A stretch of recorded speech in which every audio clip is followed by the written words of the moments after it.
Охлаждаю жидкость слишком горячая, дейді. Остановить автомобиль, выключить двигатель. Сервиске кеттім, да 1 саат уақыт бар туғандар. Чек күйді. 2 күнден бері машина жатат сервистечи. Патрубоктарды алмаштырдық. Азыр мынау 170 G-да Хасан деген жақсы мастер бар екен, группалардан таптым. Панорама. Как вам машинка? Китайская. Это китайская, да? Да. Bluetooth можно у вас? Bluetooth? Да. Еще бы разобраться, как подключиться. О! Все нормально? Комфортно вам было? Да, очень. Машина нормальная? Китайская.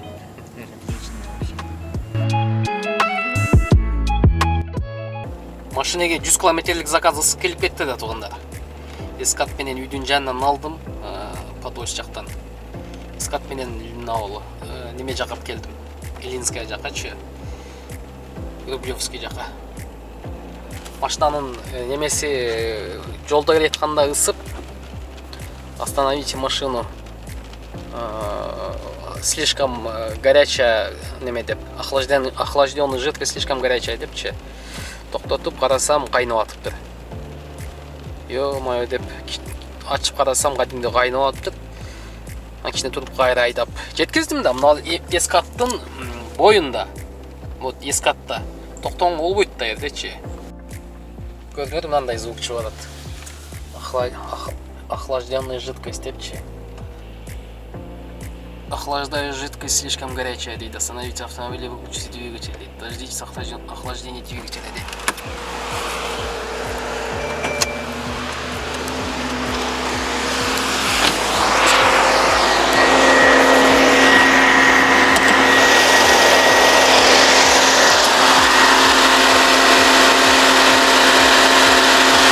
Воз қайда олар? Уже аварийный режимда бұлчы. Açıp gördüm da, bu muz dağılı tırattım. Nege bunu da atken, ayakında açıp kaçıp odur. Ha, neme dağılı aylan odur, ventilatörçe. Antifriz açıp koyup tutsam antifrizi oldiga düşüp ketip kaldı. Antifrizi koyup biraz oturdum. Yarım saat oturup qarasam antifriz daha ketip kaldı. Antifriz qay ketdi da, hiç jaqa tөгülбейт, qay ketip qalishi mumkin antifriz. Өтө қызық, интересно болот да. Моторға зиян тийбесе болду шығып. Сервиске кеттім, да 1 саат уақыт бар туғандар. Чек күйді. Машинеде туп эле циркуляция жоқ. То есть антифриз айланбай атат. Антифриз ысыбай атат. Азыр берде помпа охлаждения или термостат дегенге токтоп атышат. Или радиатор. 3 вариант бар. Патрубоктордун биринде антифриз коюлган бочканын жанында патрубоктордун биринде кичинекей утечка бар экен. Ошол жерден жөн эле воздух кирип кеткенби деп ойлошту эле. Мына кондиционер дагы иштеп атат. 2 күндөн бери машина жатат сервистечи. Патрубокторду алмаштырдык. Азыр мына 170 G-да Хасан деген жакшы мастер бар экен, группалардан таптым. Калды сервисте машина. Качан оңдолосуң? Мына клейка жаңа клейка болду булар эшиктер.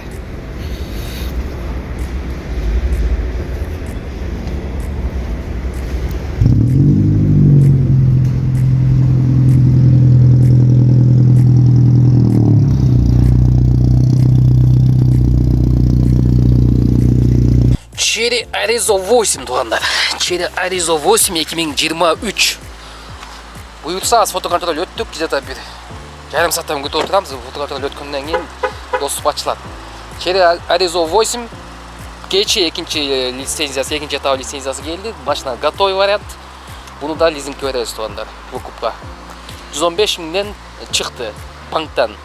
150 миң первоначальный взнос бересиңер, болду, ишти кыла бересиңер. Полная комплектация туғандар. Полная комплектация, летний дөңгөлөктө, бесключевой доступ. О, машина свежий ойынчы. Вот на камераны көрдүңөрбү? Бул удержание полосаныкы.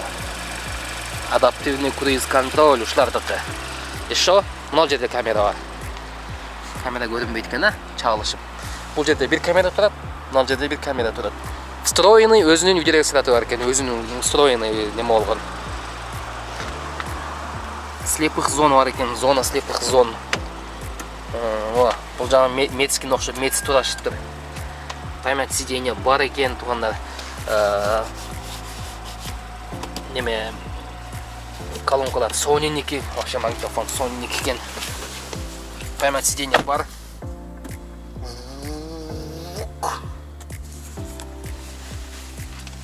Пробеги 431. Мен надо бери айдап жүрөм. Вот. Круиз контроль, удержание полосының адаптивный круиз контрольдугу. Лепестуктар бар екен полностью. Немеге мына жерге даже вот карта чыгат екен. Карта менен Супинский пресс 5-теми машина ушул жерде тугандар. Подогрев руля, голосовое управление, круиз контроль, климат контроль двухзонный. Вот, мынау картаныкы. Картаныкы чунук басат кезин. Чунук басат кезин иштебей коет экен. Антип туруп тамоймен чыгып кетет экенсиң. Мындай встроенный видеорегистратор. Машинага флешкадан салат экенсиңер, өзүнүн видеорегистратору бар экен да. Бул өтө сонун. Старт, стоп, беспроводной зарядник, подсветка, матсветка тугандар. Бул болсо бул пластик. Ал бираз жумшагыраак экен. Ал да бираз жумшагыраак экен. Тагындай. Кыйган катык эмес. Мынар да жумшак. Бул пластик. Руль да сонун экен, бирок лучше чехол кийгизип койгон жакшы го дейм. Слишком сыйдан экен. Люк. Панорама. Мынау сиденье ар жакты. Өтө мына богатый көрүнөт экен. Подлокотник, подсветка. Базар жок. Изофикс. Бунун эмнеси жакпады айтайынбы? Багажник өтө кичинекей экен. Задний камера дагы бар. Кара багажник мындай кенен экен, бирок мындай глубинасы жок экен да. Бул жакта запаскасы. Зато мыякта карман-мармандары бар экен, жакшы. Мына жерде эме эконом болуп койгонсуң. Бул жерде пустой, Бул эчтеке жок да турабы? Гадина. Колонканыкы экен бул. Колонкабы? Нафиг немеге багажник колонка бар.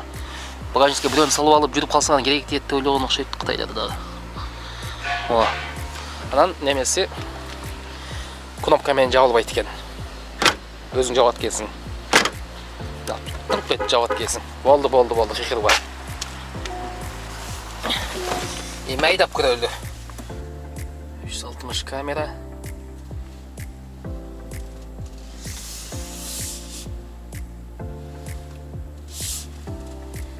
Күнү айдап жүрөм да машинанын ичи. Өтө сонун экен бирок. Жолду тартышы, шустрыйлыгы. Шер Аризона эмне мактайт десе чындап эле мактаганчалык бар экен. Ой. Адрест билесиңер, Ступинский пресс 5 тонн, Ева коврик, автосервис, оклейка, кузовной бул жагы.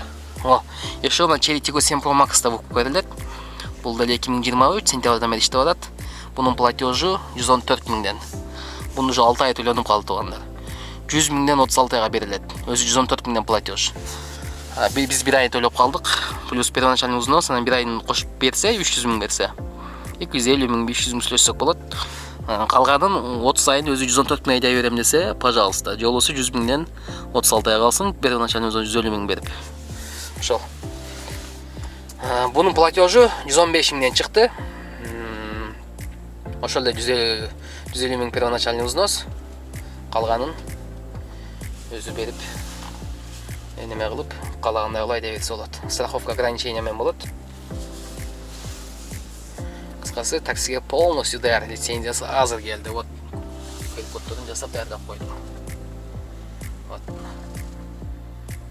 Мына Элантра турат. Кытайский вариант Элантра.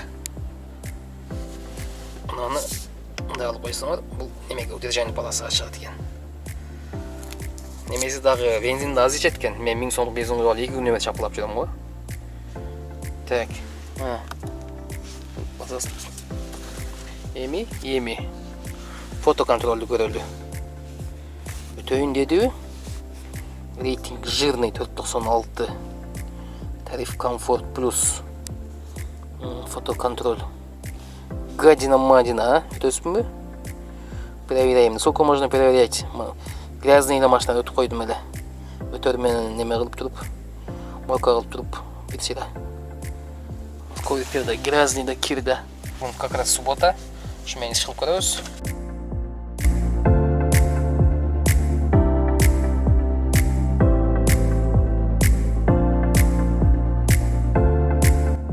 Большая Тульскадан 1.40 менен берип атат. 4.85 деди рейтинг. 4.85 рейтинг менен черт. Мынау Мерсте неме го? Мына ал жакта го. Скорость неме алмаштырыш. Ошого эле көнүп калып элем. Мына немени унутуп коюп атам бул жакта рычагты. 2 мүнөттөн берип атат. Немеден берип аткан турбайбы? Метро Тульскадан. Остановкадан эң жакпаган жери да. Камера любой жагын айдайт ал жактачы. Полный контакт. Чё ты, где ты? На место. Вот он. Кыргыз бала окшойт бул. Ой, азыр. Алейкум ассалам. Архитектор шу сыйлагабы?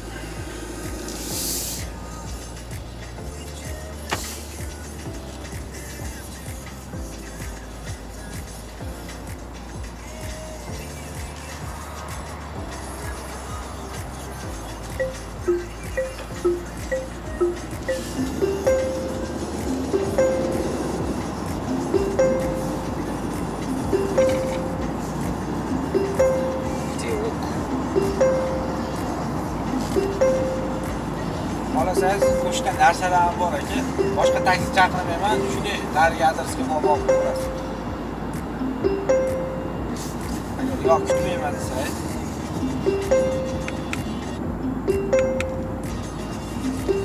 В смысле? Все что ли должны?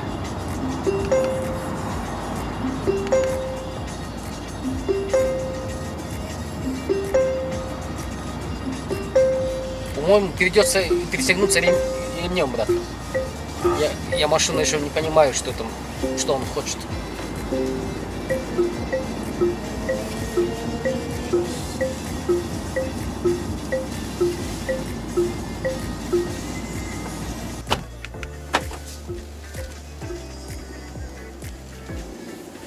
Задний.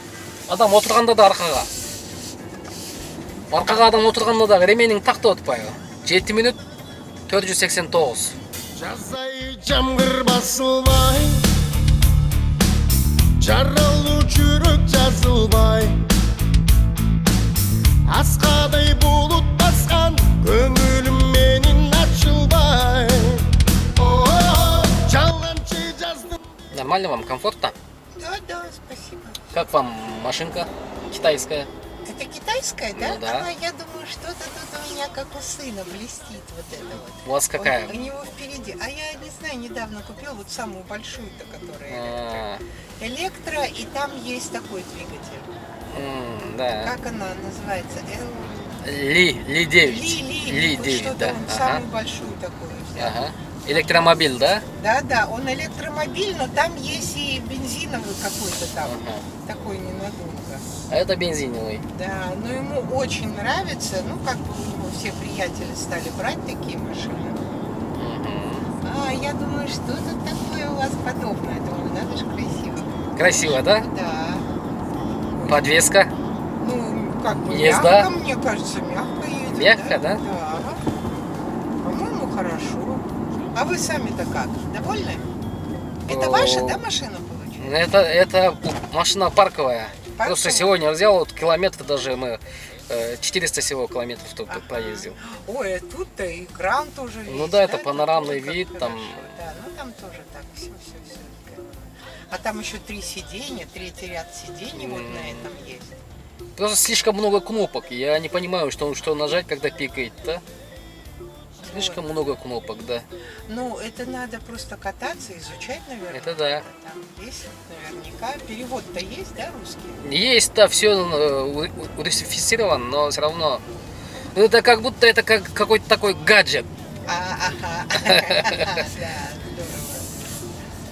здорово. Ой, слушайте, я, представляете, я зашла, только вот на это внимание обратила. Ну это да, это подсветка красивая, А да. я думаю, там у вас компьютер, думаю, что ли, включен. Не сообразила даже сразу. Да.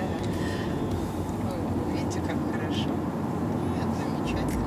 А вообще в управлении она нормальная, да? Управление, да, держит дорогу хорошо, да. Освещение хорошее, да. Вот. Освещение хорошее, видно, вот как Ага. она там у вас, картинки везде, как что едет. Да. Тоже же хорошо. Ну, машина хорошая, когда она новая. Она же новая. Да, пока Вот новая. пока неизвестно, вот после там 100 тысяч километров, Да, что будет. какие фокусы будут выдавать, да. Спасибо вам большое. Всего доброго. Спасибо Да, за отзыв. До свидания. До свидания. Спасибо, да. Теперь бы найти ручку, да? Да. Вот. А вы наш человек, не наш? Вы со Средней Азии? Да, со Средней Азии. Откуда? Киргизия? Киргизия, да. Ой, мы с Майлусу. Да? Оттуда. Давно уже мы тут, но я туда часто летаю. У меня Да? родители там. Слетайте на Суккуль, там классно. Да, вы в детстве ездили, как же. До свидания. До свидания. Наш дейді ғой. Мен осы ұқсашпын. Вы наш әлі Средняя Азия дейді ғой. Мен 336 минута. Слетайте на Иссык-Куль деп қойын, как будто жақта болғансып. Өзім бол элекпін. Салам алейкум, аман қандай жақсы? Аман бір вопрос бар да. Ертең таксопарк жауып қалсам, мына промокодтар не болады? Іштетіп алайлы, же іштетіп албайбы? Если үйде тұрған болса 5-6. Уалейкум ассалам. Промокодтарды іштетіп ал, туған, іштетіп алыш керек полностью. Парк жабылғаннан кейін болды да, промокод қайсы таксопаркта іштеп атса, ошол таксопаркка берилет да. Полный іштетіп алыш керек промокодтарды. Калляк қылып түгетіп алыш керек. Бүгін немеге рассылка қылып таксопаркта іштеп атқан, аманат таксопаркта іштеп атқандар туғандар. Рассылка қылып неме қылдым әле. Парк жабылады, самозанят болғылады деп жөнелтіп қойдым әле. Бүгін паника башталып кеттім. Не болады, не қыламыз анда башқа. Не болмағылы? Парк жабылады. Же болбосо парковый самозанят иштеш керек, же болбосо паркты беркинде обычный ундай иштеткенден рас толк жок. Парковый самозанят болуш үчүн по-любому самозанят болуш керек. Анан промокод боюнча полностью иштетип алынат анда. Парк силерди жаап койсок өчүп калат. Акча жөнүндө вывод темалар ол иштей берет. Жамкарда канча акча болсо, аны вывод кыла бересиң парк жабылгандан кийин деле. Ушундай. Так что анын жаат болбогула. Парковый самозанятый туугандар иштейм десеңер, вот көпчүлүк уже паркын 1% кылабыз, ана мына кылабыз деп атпайбы? Элдер 1%ке түшүрсө, биз да 1%ке түшүрөбүз. Так что ол жактан вообще жаат болбогула. Парковый самозанятый болуп иштейбиз, биз самозанятый болуп алып, Яндекс менен проблеманы чече албай жүрмөкмү дегендер үчүн. Парковый самозанятый иштейм дегендер үчүн, парковый самозанятый боюнча парк иштей берет. Вот азыкында иштеш үчүн эртең 22-синен баштап буйрса жаба баштайбыз, секин удалить этип баштайбыз водительдерди. Ошо. Бербейт го, бербейт. Кайфсен күйүп турат, бербейт го. Водный стадиондан таза сендерге заказ алдым го домой менен. Второй Обыденский переулок дейт. Обыденский баарына жеткизебиз.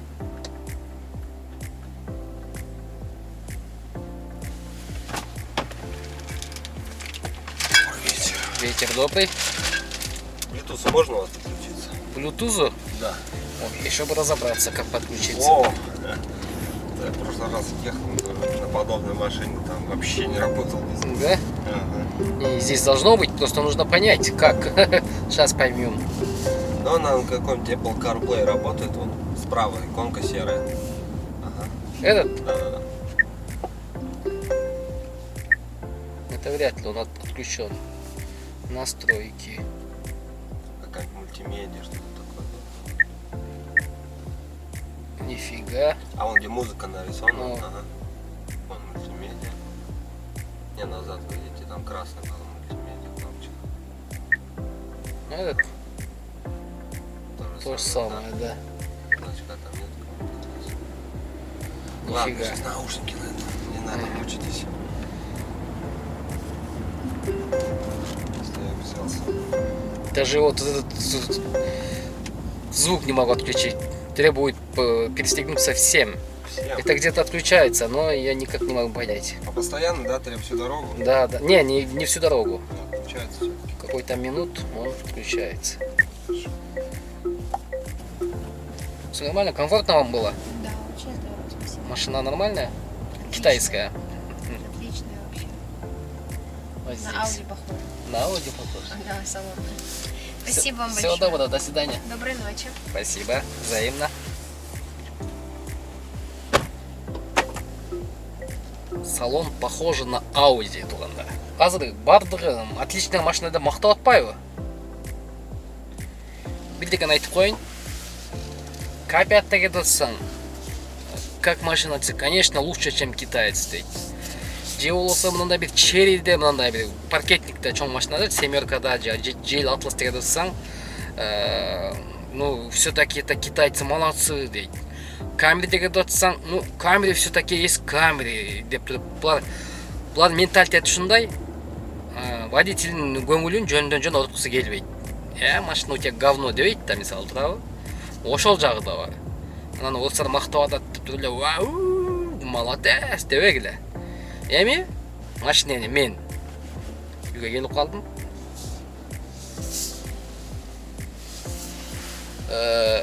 Көпчүлүгү камереге, К5-ка ушуга салыштырышат да. Ошонун ордун басат депчи. Мен ошолорго неме кылса болобу болбойбу? Асыл эместерге бир сыйра айтайын. 4400 иштепмин. Канча болсо 12ге 15 минут калды. 8:30да иштеп баштагам. Освещение жинди, жолду көргөзгөнү жинди, вообще жинди. 1000 сомдук бензин куйдум эле кече үйгө кетип 1000 сомдук бензин куйгам. Ошо менен 30 км үйгө барып келдим, 30 км ишке келдим, Москвага. Анан дагы иштедим. Ошондо 1000 сомдук бензин менен мындайча айтканда 400 км жүрдүм. 400дөн өтүп 400 деп коелейин. Ошону эсептегиле, 1000 сомдук бензинге 17 литр бензин келет, Эми ошону эсептегиле канча болот? 17-18 литр бензин келет. Ошондо канчадан болуп калат? Жүзүндө канчадан ичип калат? Машинаны камереге камереге салыштыргандарга камердин ордун басат дегендер тугундар. Эч качан китайскийдин бир дагы машинасын камереге неме кылганга, салыштырганга бул туура эмес. Камера бул башкача деңгээлдеги машина. Камера менен К5 салыштыргандар силерге да базар жок. Вот ушу машинаны мен К5 менен Оптимага салыштырам. Базар жок. К5га бир аз жетпеши мүмкүн, бирок Оптимага караганда шум изоляциясы ошондой эле. К5 менен Оптима шум изоляциясы бирдей эле го, шум изоляциясы ошондой эле. Вот мультимедиа жактан, функция жактан, комплектация жактан камера дагы, К5 дагы, менмин деген комплектациясы дагы эс алат. Мисалы, вот поворотниктин үнүн кайсы машинеде көбөйтүп азайткан машинаны көрдүк. Бул жерде тургандар вот поворотниктин үнүн көбөйтүп койсо болот. Эмне деп турат го? Поворотниктин үнүн бир аз антенна начар болсо көбөйтүп койсо болот. Антеннаңар оригинал болсо, бу жерде басып туруп азайтып койсоңор, үнү да чыкпай да калат даже. Кичине басып коюш керек, что-то непривычно. Эми бу да адаптивный круиз контроль. Жөнөкөй эле круиз эмес, именно адаптивный круиз контроль тону. Өтө сонун бир машинанын аркасына койсоңор, ошо машинанын кете берет. Тормоз тепсе, тормоз тебелет. Ал тормоз тепсе, ал катуураак айдаса, катуураак айдап кете берет. Удержание полосы, вот полосаны көрүп атат. Мерц боюнча неме алсам, Мерцте циркуляция жок тургандар, антифриз айланбай атат. Жана кече ошол неме перегрев двигатель, остановитель двигатель анамна деп келгенде, алып келгенде жанагы антифриз бочканын, бачоктун жанындагы кичине трещина бар экен, кичине утечка бар экен. Ошону алмаштырдык, может воздух кирип кетти деп. Воздухту чыгарып көрдүк. Все равно машина жүрүп турганда, кичине тургандан кийин эле аварийный режим, радиатор иштеп кетет, вентиляция. Бу жерде тупо эле циркуляция жок. То есть антифриз кетпей атат. Кичине кетип атат, кеткен анысы дагы ысыбай эле обратно чыгып атат, мындай. Конкретно циркуляция жок да. Бул жерде или термостат, или помпа охлаждения деп атат. Экөөнүн бири, бирок бүгүн ошол немеге сервиске апарып келгем. Хасан деген уста бала бар экен. Балдар макташып, любой месяц ушу месяцте иштегендер бүтүн ушуга алып келет деп. Апарып бергем, бирок ал Москвада эмес эле таштап коюңуздар эле, менин шеригим бар. Ал айтат, ана мен сизге эмне алмаш керек экенин айтам деди. Бүгүн кечке күттүм ответ, бирок жооп берген жок. Мүмкүн бүгүн успеть этпей калганды. О шериги да жок экен барганда, мен ошол жерде шиномонтаж иштеп аткан бирөөнө күлүшүн таштап келе бергем. Таштап коюңуз, мен сизге айтам деп. Мен өзүм деле айткам, шашпай эле жасай бересиң, нормально жасап берсең болду деп айткам. Ошол. Ушундай туугандар, Мерс эски нептегичеңди эсиң кетет дегендей.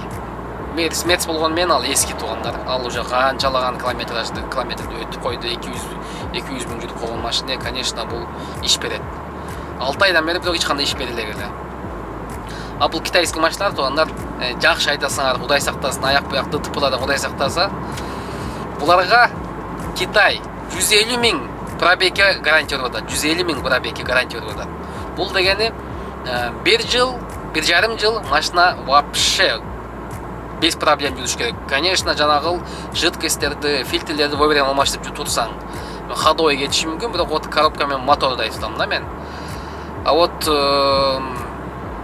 жаңы чыккан Солярistер, Солярис Kia чыгып атат, китайский название менен. Ошол эле кузов, ошол эле мотор, ошол эле начинкасы.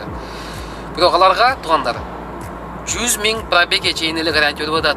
Эми эсептеп көргүлө. Китай өзүнүн машинасына 150 миң, бирок ошол эле корейский, китайский машиналарды, Китай аркылуу келген машиналарды Китай 100 миң пробегге гарантия берип атат. Эми разницасын өзүңөр эсептеп көргүлө. Так что ушундай туугандар, видео жакса лайк, жакпаса дизлайк. Жакса лайк, жакпаса жакты кнопкасын басып, Комфорт плюста иштей бериш, Комфорт плюста мындай настроениең көтөрүлүп, башкача иштеп калат экенсиң деген мааниде болсо комментарий жазып койгула. Комфорт плюска өт деп. Жок, бизнести иштете албай койдуң болсо, бизнесте башкача үрүн, ал жакта башкача акча дегендер, алар бизнес деп комментарий жазып койсоңор, мен бир чечимге келем. Какой-то бир чечим чыгарганыма мага да жардам берет. Негизи Комфорт плюс бул эң идеальный тариф деп мен эсептейм. Эконом эмес, комфорт эмес, именно Комфорт плюс. Домой, самой, по делам деген неме менен көп колдоносуң, мисалы. Вот бизнес бул бизнес. Бизнес, конечно, жакшы, без коэффициент заказасын эле Комфорт плюстан кымбатыраак дечи, бирок вот напряг бар да, напряжение. Так что ушундай туугандар, ийгилик.